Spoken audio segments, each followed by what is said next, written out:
The call comes at 11:47 p.m. Not a real call. A knock. 3 knocks on a hollow door in a building where nobody knocks after dark unless they mean something by it. You open it. He's older than you by maybe 4 years, but it feels like 40. He doesn't say much, just looks at you the way people look at something they're deciding whether to use. You ready to eat? He says. You say yes before you know what you're agreeing to. That's how it starts. Not with a ceremony, not with a speech, with a question that isn't really a question, and an answer you were going to give no matter what. You're 15, maybe 16. The neighborhood you grew up in has exactly 2 economies. One of them requires a diploma and a car and a cousin who knows somebody. The other one is already here. Already running, already paying. Your first job is the corner. You stand outside a building on Maplewood between 3 p.m. and midnight. You watch. If a car slows down that doesn't belong, you pull out your phone and send a text. That's it. That's the whole job. You make $200 a week in cash. It doesn't sound like much until you think about what your mother makes folding towels at the hotel on Route 9. You tell yourself it's temporary. You tell yourself you're just watching. You tell yourself you're not really in it. Everyone on the corner tells themselves the same thing.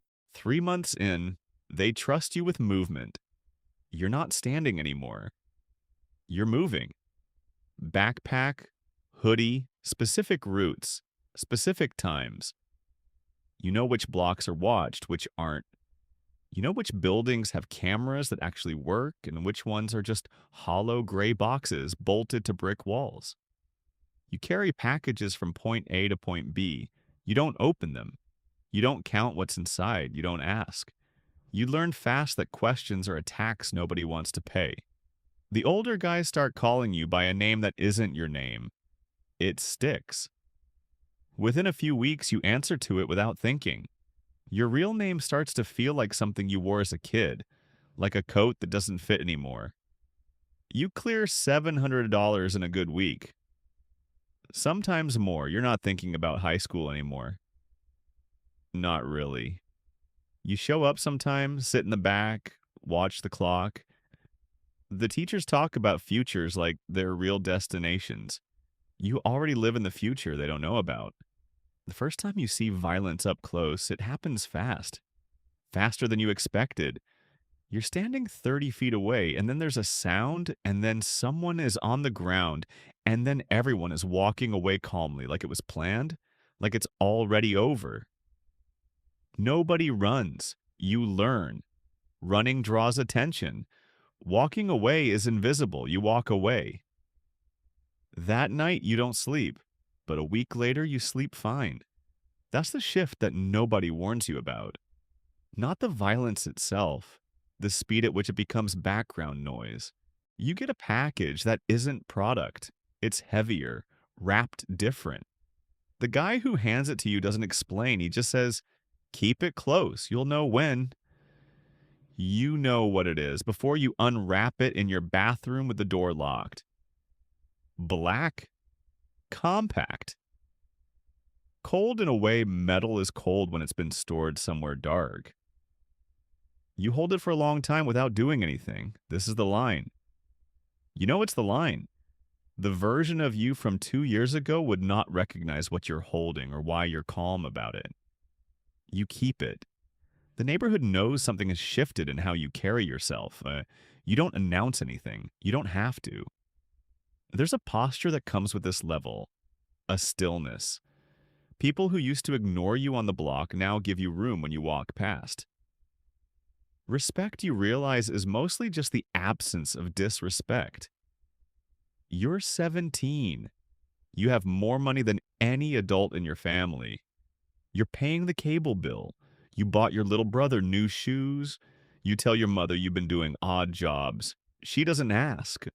Maybe she knows. Maybe she chooses not to. You don't blame her either way. At this level, the organization starts to feel less like a group of guys and more like a system. There are rules you were never told but somehow understand. Who you can talk to, who you can't disrespect, whose name you use and whose name you don't say out loud on the street. You have one serious situation this year. You handle it. You don't think about it afterward. You don't let yourself. That's the trick. The ones who collapse are the ones who replay it. The ones who stay useful are the ones who file it somewhere dark and never open the drawer. You keep the drawer closed. You're 20 now. You manage 6 guys. You collect. You distribute. You solve problems before they reach people above you because that's the job. To be a buffer between the chaos below and the calm above. You clear $8,000 a month. Not all clean. Some of it moves through a cousin's car wash. Some of it goes into prepaid cards and gets spent on things that don't leave trails. You have a phone for work and a phone for everything else. You've started thinking in systems. Who's producing? Who's skimming? Who's getting sloppy? You can read a situation in seconds, not because you're naturally gifted, but because you've absorbed 2 years of watching men who are better at this than anyone you knew before. The guys below you don't know everything. That's intentional. Information is distributed on a need-to-know basis, and the less they know, the less they can give away. You start to understand why the people above you always seemed slightly distant, slightly unreachable. It wasn't arrogance, it was structure. A detective comes to your block once this year. Young, plain clothes, trying to seem casual. He talks to a few people, hands out a card. You watch from a window. You already know his name. Which precinct? Which unit? Somebody above you made sure the information moved down correctly. You're not worried about the detective. You're watching to see if anyone below you looks nervous when he walks past. One of your guys shifts his weight wrong. You file it away. 2 weeks later, you move him to a different route. He doesn't know why. He never will. There are conversations now that don't happen in groups, one-on-one. Quiet rooms. A name comes up. A problem that can't be demoted or transferred or managed down. A situation that needs a resolution that only one kind of resolution provides. You become the person who handles those. You're not proud of it. But pride isn't really the currency at this level. Reliability is. Precision. The ability to operate without emotion and return to your normal face before the hour is over. You're 22. You don't sleep the same way anymore. Not bad sleep, just different sleep. Lighter. Like a part of you is always on watch, even when your eyes are closed. Your girlfriend notices something has changed. She doesn't name it. She just holds you differently, like you're a shape she's still trying to figure out. You love her, genuinely. And that love starts to feel dangerous. Not because of her, but because of what it would mean if someone figured out she matters to you. Attachment is information.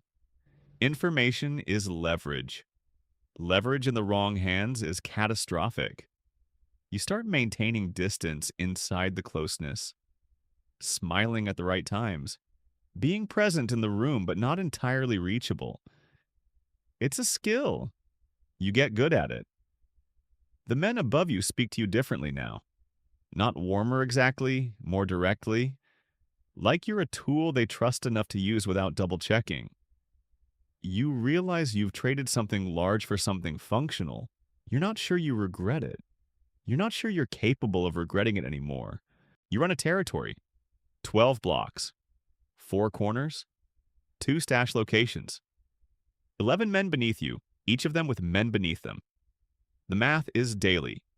Product in, cash out, percentage up, percentage to operating costs, problem budget, buffer. You think in numbers the way accountants do, except accountants don't lose anyone to a traffic stop on a Tuesday and have to restructure everything by Wednesday morning. You clear $40,000 in a good week and none of it touches your name. You own 3 cars that are titled to other people. You live in an apartment leased to a woman who owes your organization a debt she'll never fully repay. You eat at the same 2 restaurants because you know those kitchens, those parking lots, those back exits. Routine is armor. Predictability in the right context keeps you safe. The men above you are voices on the phone now. Faces you see once a month, maybe less. The organization above your level feels like weathered, powerful, present, but never fully visible. You have a system for trust. You test it constantly.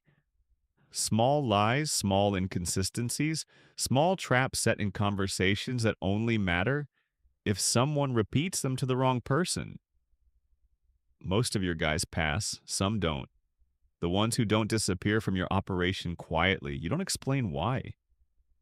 Explanations are for people who need approval. You don't need approval. Your mother got sick this year. You put her in a facility in Jersey that costs $6,200 a month. The staff there doesn't know your last name. You visit on random mornings, never on a schedule, never the same day twice. She tells you she's proud of you. You nod. You hold her hand and feel something close to grief. Not because she's dying, but because the version of you she's proud of hasn't existed for years. You don't have a title anymore. Titles are for people who need to be identified. At this level, identification is the enemy. You are known to exactly 7 people above ground. 3 of them are in your organization. 2 are lawyers. 1 is a city official whose name you will never say out loud. 1 is a contact overseas whose face you've never seen in person. You move twice a year. Different apartments, different neighborhoods, different names on the paperwork. You've been doing this so long that your real identity feels like a rumor, something people reference but can't quite locate. You are 28 years old and you feel 50. The money is almost abstract now.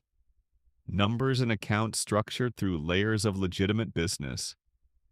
A holding company in Delaware, a real estate LLC, a small import business in Atlanta that actually operates but exists primarily to give cash somewhere to go.